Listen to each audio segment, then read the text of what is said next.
Good evening, my frightlings. People say they believe in UFOs, if only there were real witnesses. Not drunken adults, not anonymous callers, not grainy footage shot through a potato. No!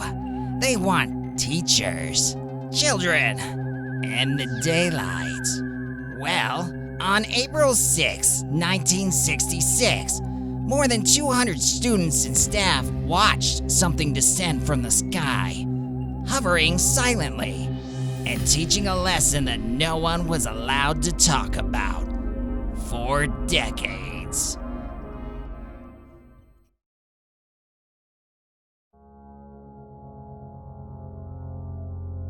Westall High School sat quietly in the Melbourne suburbs of Clayton South. It was a public school, ordinary in every way. Late morning recess, clear skies, students scattered across the oval, teachers supervising, whistles around their necks, clipboards in hand. Nothing unusual, until a group of students stopped running, stopped talking, and looked up.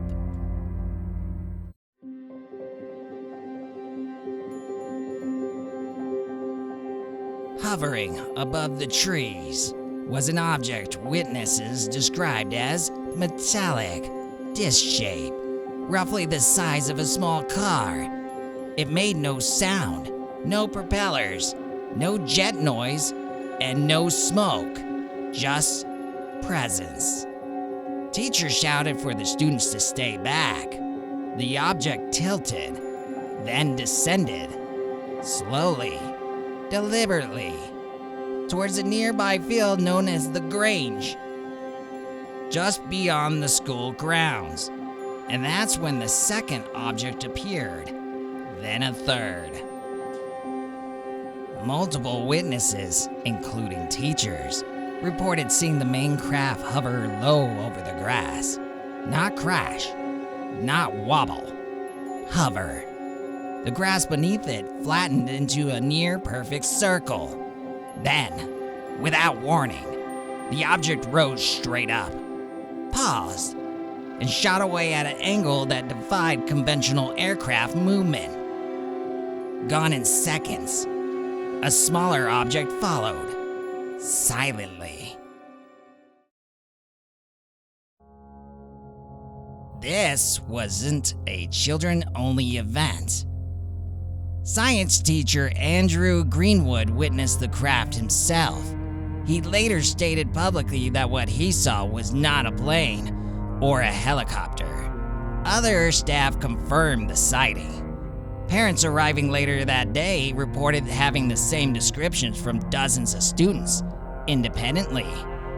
No shared story, no rehearsal, just panic and all.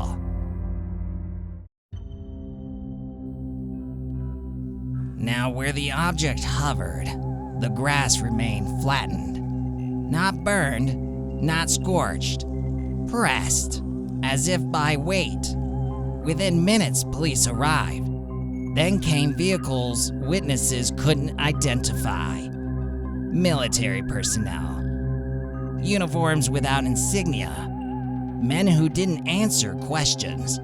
They cordoned off the field. Students were dismissed early, and then came the warnings.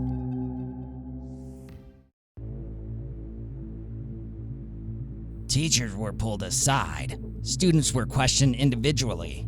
Several witnesses later claimed they were told explicitly nothing happened.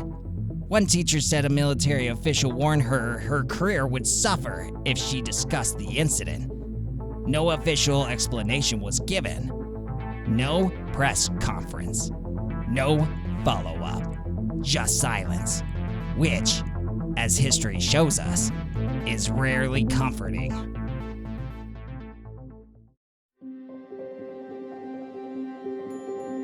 The children grew up. They became engineers, teachers, business owners, and decades later, they all remember the same thing. Independent testimonies recorded years apart matched in detail. Journalists investigated, documentaries were made, and radar records from the day reportedly showed unidentified objects moving at impossible speeds.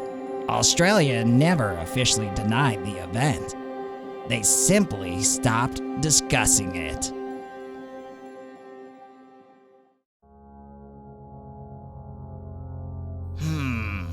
Weather balloon? Too controlled. Too fast. Too quiet. Experimental craft? Then why hover over a schoolyard in broad daylight and silence the witnesses afterwards? Mass hallucination? That's a lovely explanation. As long as you don't ask how hundreds of people hallucinated the same object from different angles with physical evidence on the ground.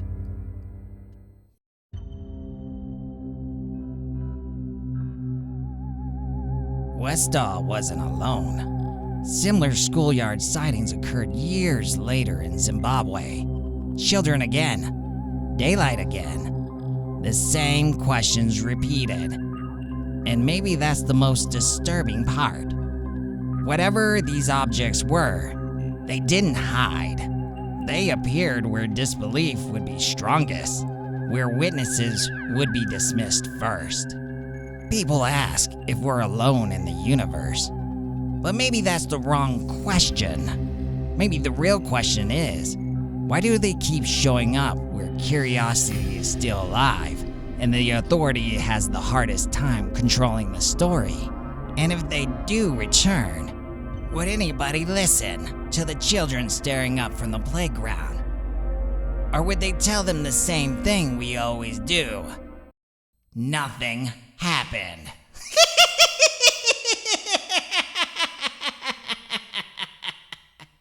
Enjoyed tonight's lesson? Then go ahead. Follow the channel. Subscribe for more true stories that official explanations never quite survive. Class dismissed.